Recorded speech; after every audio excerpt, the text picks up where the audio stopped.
ভারত ও বাংলাদেশের এক হওয়া নিয়ে সম্প্রতি একটি বক্তব্য দিয়েছেন বাংলাদেশে নিযুক্ত ভারতীয় নতুন হাই কমিশনার দীনেশ ত্রিবেদী। জানিয়ে রাজনৈতিক অঙ্গনে চলছে নানা আলোচনা। এবার সেই বক্তব্যের তীব্র প্রতিক্রিয়া জানিয়ে নিজের ভেরিফাইড ফেসবুক পেজে পোস্ট দিয়েছেন জামায়াতে ইসলামের আমির ও বিরোধী দলীয় নেতা ডক্টর শফিকুর রহমান। এ নিয়ে বিস্তারিত জানাচ্ছেন মেহেদী হাসান। আমাদের যা পপুলেশন আছে 140 কোটি, আর ওতে আমি 20 কোটি অ্যাড করে দিই, তাহলে 160।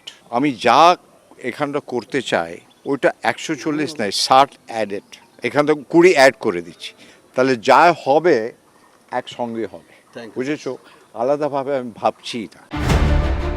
বেনাপোল সীমান্ত দিয়ে সড়কপথে বাংলাদেশে পা রাখতেই নতুন ভারতীয় হাইকমিশনারের একটি মন্তব্যকে কেন্দ্র করে দেশের রাজনৈতিক অঙ্গনে নতুন করে আলোচনা শুরু হয়েছে।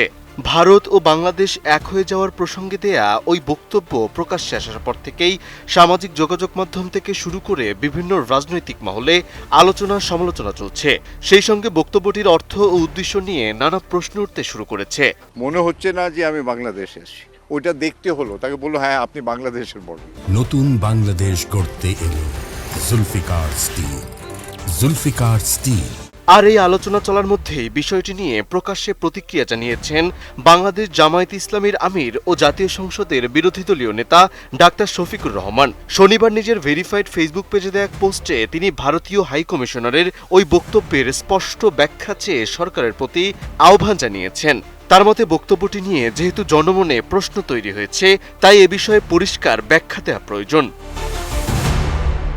পোস্টে ডাক্তার শফিকুর রহমান বলেন, বাংলাদেশের নতুন ভারতীয় হাইকমিশনার হিসেবে দায়িত্ব নিতে আসা দীনেশ ত্রিবেদীর একটি বক্তব্য তার নজরে এসেছে। তিনি বলেন, ভারত বাংলাদেশ এক হয়ে যাওয়া বলতে তিনি আসলে কি বুঝিয়েছেন সেটি স্পষ্ট হওয়া দরকার, আর সে কারণেই সরকারের উচিত তাঁর কাছ থেকে বিষয়ে পরিষ্কার ব্যাখ্যা চাওয়া। জামায়াত আমির আরও বলেন, ভারত যেমন একটি স্বাধীন দেশ, বাংলাদেশও তেমনি একটি স্বাধীন ও সার্বভৌম রাষ্ট্র। তাই দুই দেশের সম্পর্ক নিয়ে কোনো বক্তব্য দেয়া হলে তার অর্থ ও উদ্দেশ্য পরিষ্কার হওয়া জরুরি।